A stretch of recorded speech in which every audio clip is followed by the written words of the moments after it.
this looks like a fake, doesn't it? Well, it is a fake. But here's a fella who's willing to bet his hard-earned money on it. Henry here got on the train with $200. He couldn't see any harm in a friendly game of cards. What if the other men were strangers? And take Joe Collins. He's got a nice wife at home. But he met this girl at the bar, and she looked kinda cute after the first couple of drinks.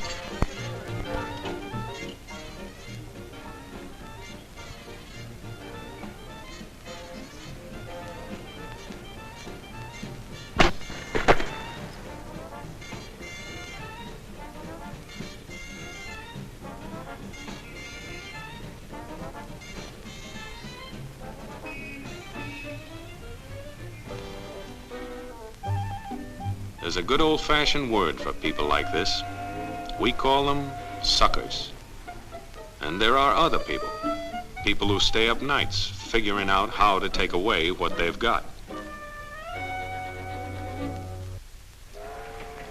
There are all kinds of games and all kinds of suckers. Take Mike here, for instance. He's got everything, you might say. He's young, he's healthy, he's got a job. And he's got a country called America. It's a wonderful thing to have. America. Lots of room. Room enough to raise plenty of food. Big factories to make things a man can use. Big cities to do the business of a big country. And people.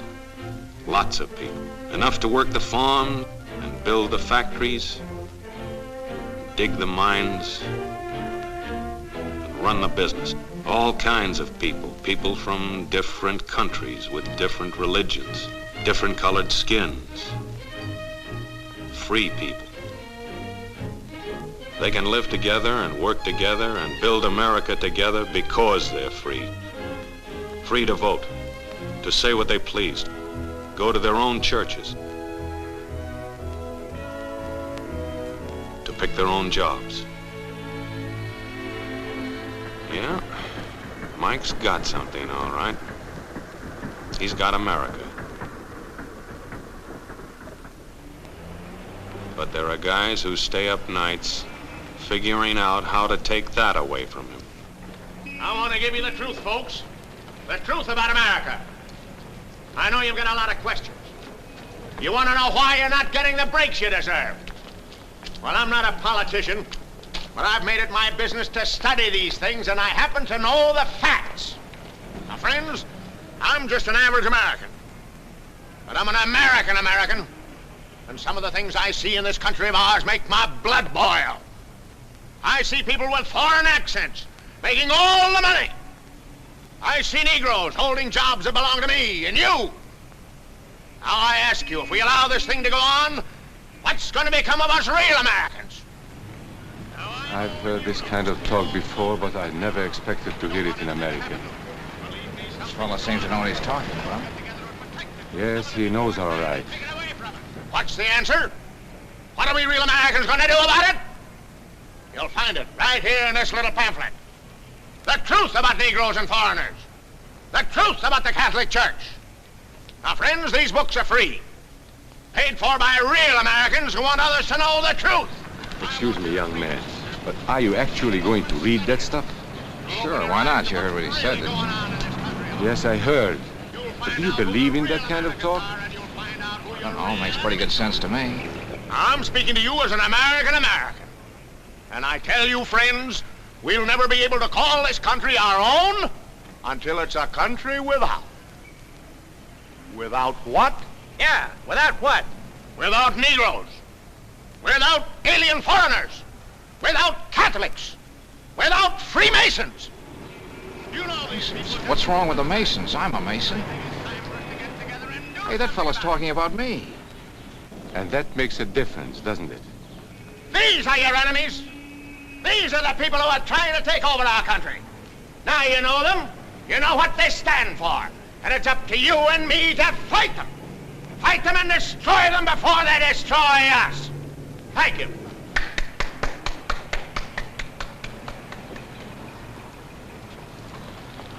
Before he said Masons, you were ready to agree with him. Well, yes, but he was talking about, well, about those other people. But in this country, we have no other people. We are American people, all of us. What about you? You aren't American, are you? I was born in Hungary, but now I am an American citizen. And I have seen what this kind of talk can do. I saw it in Berlin. What were you doing there? I was a professor at the university. I heard the same words we have heard today. But I was a fool then. I thought Nazis were crazy people, stupid fanatics. But unfortunately, it was not so. You see, they knew that they were not strong enough to conquer a unified country. So they split Germany into small groups. They used prejudice as a practical weapon to cripple the nation. Of course, that was not easy to do. They had to work hard to do it. You see, we human beings are not born with prejudices. Always they are made for us, made by someone who wants something. Remember that when you hear this kind of talk. Somebody is going to get something out of it, and it isn't going to be you. This is not classroom theory. I saw it happen. I saw it first in Berlin in 1932. 5 young men that I knew were standing in the crowd listening to the Nazi speaker. Eric was a Catholic. Anton, a student of mine, was a Jew. Heinrich owned a small hardware store. Karl was a farmer. And Hans was an unemployed metal worker. To all true Aryan Germans, I say it is time you inherited the nation which rightfully belongs to you. To you alone belongs the glorious destiny of the greater Germany. The Nazi Party will provide land for the farmer, work for the worker, and profits for the small businessman. Who is getting these things now? The Jew. The Jew who has stolen our nation and our birthright. Who makes all the money and takes all our jobs? The Jew! He must be shunned. He must be ostracized. He must be eliminated. And the Catholics. We don't want our great nation run by a foreign church. We Germans will know what to do with these people when the time comes. They and their faith must be destroyed. Then there are the Freemasons. In Germany, we have no place for secret societies. There will be only one society, and that is the Nazi Party. There will be no secrecy about that in the new greater Germany. One by one, he attacked each minority and he split them off one from the other. These men were all fellow Germans when they came here today. Now they were split into rival groups, suspicious of each other, hating each other. They were being swindled, all of them. But the man who was really being fooled was Hans. He was pure German, according to Nazi standards. To him they promised everything, and he fell for it. You who are true Aryan Germans will share the glorious destiny of our fatherland. You are the pure-blooded, the master race. It is your divine right to rule, and the Nazi Party stands ready to put you into power. It is for you to command all Germany, and someday the entire world. That's how Hans became a Superman. They gave him a uniform and they pumped up his ego. He wasn't just a little fellow out of work anymore. He was a member of the master race. His wife couldn't quite understand. Even though he was a Superman, there wasn't any food in the house. Stupid woman. Didn't she realize that the Nazis were going to make jobs for everybody? There would be plenty of food and clothing and a new house. Everything they wanted. The glorious future of Germany was to be theirs. And their children would someday rule the world. But his wife, silly woman, still wondered where the next meal was coming from. Hans didn't like that kind of talk. It was dangerous. For that kind of talk, people should be put in jail.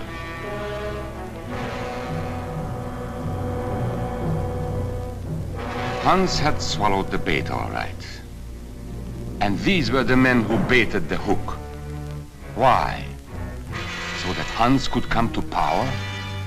Of course not. so they could come to power. They would merely use Hans to help them get there. He would do the dirty work for them. Hans and thousands of others like him, all playing a sucker's game. They gambled with other people's liberty, and of course they lost their own. A nation of suckers. Hitler needed these people. There was lots of work to be done. There were trade unions to be smashed, because unions were organized and might offer resistance. There were many political parties in Germany. These the Nazis destroyed. They were determined to smash every organization where people might band together and resist them. There were Jews to be beaten and killed. The Jews were not powerful, but they were a convenient excuse for all the nation's ills. And besides, a Nazi party member could not take over this man's stall. Hundreds of Catholics were put in jail because the Catholic Church had strength and could resist the Nazi drive for power. They had split the nation into 100 pieces, and then one by one, they had destroyed the pieces. Over these broken pieces, the Nazis rode into power. One party, one nation, one religion. These men had won their struggle for power. They now ruled all of Germany. But still they had trouble with their oldest and most persistent enemy, the truth. They found that truth does not die easily, and so they decided to abolish truth. One great source of truth is literature, so they burned books, 20 million of them. Many great men in Germany who were spokesmen for truth were jailed or driven from their country. Teachers, writers, scientists. Education was discouraged. In 5 years, college attendance dropped 53%. It was forbidden to listen to a British radio program or read an American newspaper. In Nazi Germany, you had to get your information from Dr. Goebbels. He knew what was best for you. You couldn't see this movie or listen to this music. And you couldn't watch Joe Louis fight because the champion had black skin. He disproved Hitler's theory of Nordic supremacy. Albert Einstein, one of the world's great scientists, disproved that theory too. He was non-alien, so he had to leave Germany. His mind was dedicated to the search for truth, and the Nazis, having sold a lie, were most afraid of truth. The church was one force in Germany still strong enough to proclaim the truth in public. No doubt is possible that we Christians are in a grave battle. Against us stands a faith out of blood. The battle signals range from cool repudiation to hate-filled causes. Weapons are used that centuries have dulled. The aim of this battle is to dislodge Christianity from our fatherland. This Catholic priest was arrested the following day on charges of immorality. The Protestant church also continued to try and fight for truth. He who desires liberty for himself cannot deny it to others, lest he lose what he has gained. This is the great lesson the world can learn from Germany. The Nazis put this man in a concentration camp. There were others who spoke for truth, and I am proud to say that educators were among them. And what, may I ask, is an Aryan? I don't know myself. But let us see what our present so-called authorities have to say about it. They say he is tall,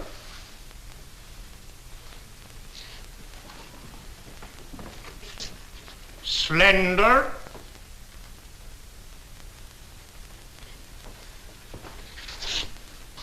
blue-eyed, and blonde. There is no Aryan race. And more important, there is no master race. There are people who may find these ideas convenient, but science cannot support them. There is no scientific proof that there's any correlation between a man's racial characteristics and his native ability or character. In all racial groups, we find the same range of potentialities. We find idiots and geniuses. We find criminals and philanthropists. We must judge each man as an individual and not by the color of his skin or his eyes or by the length of his nose.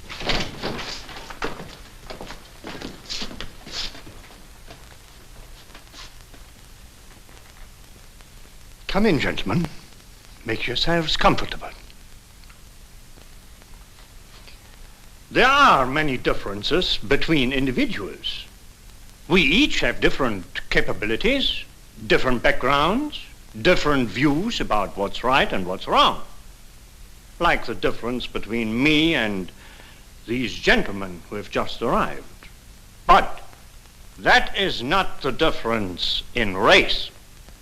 It is a difference in the way we think. Remember that.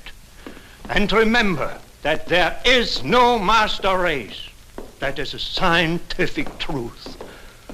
Anyone who tells you otherwise is lying.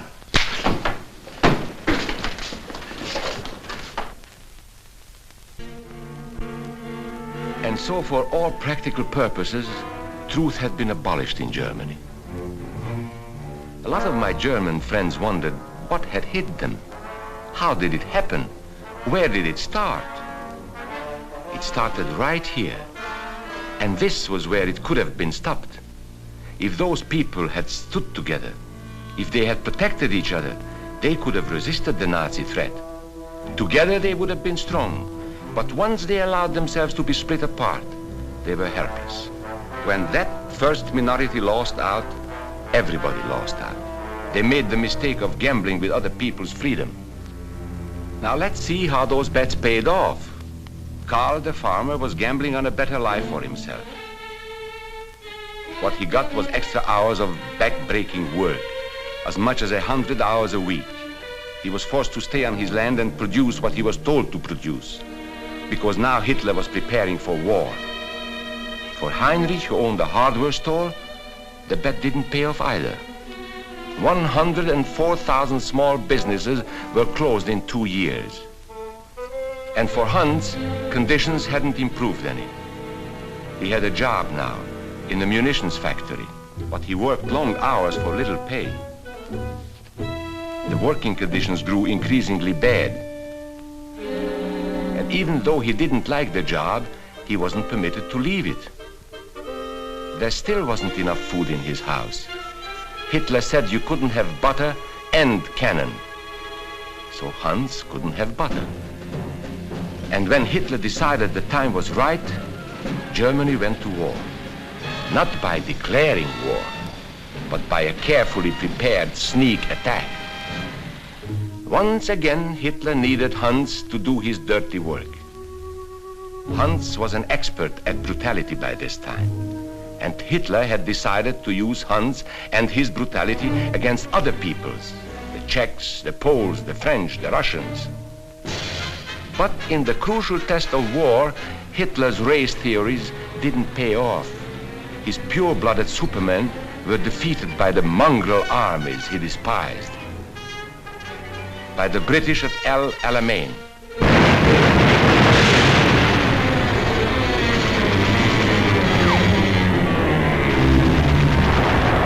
by the Russians at Stalingrad,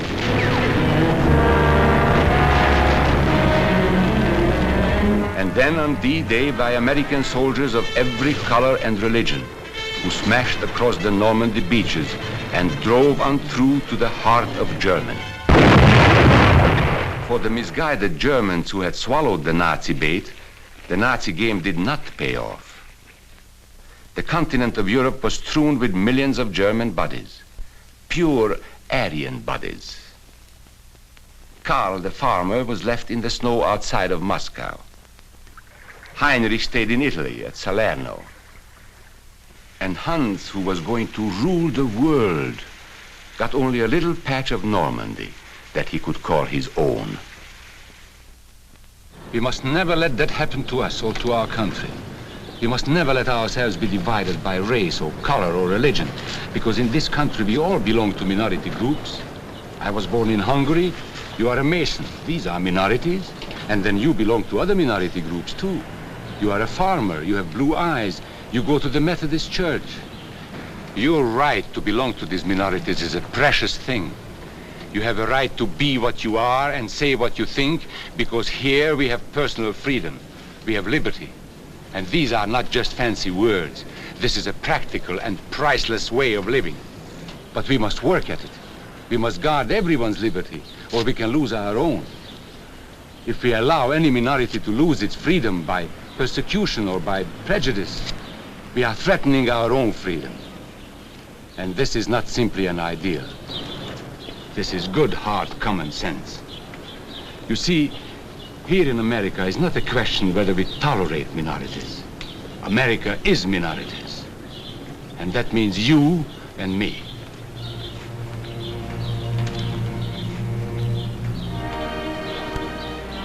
So let's not be suckers. We must not allow the freedom or dignity of any man to be threatened by any act or word. Let's be selfish about it. Let's forget about we and they. Let's think about us.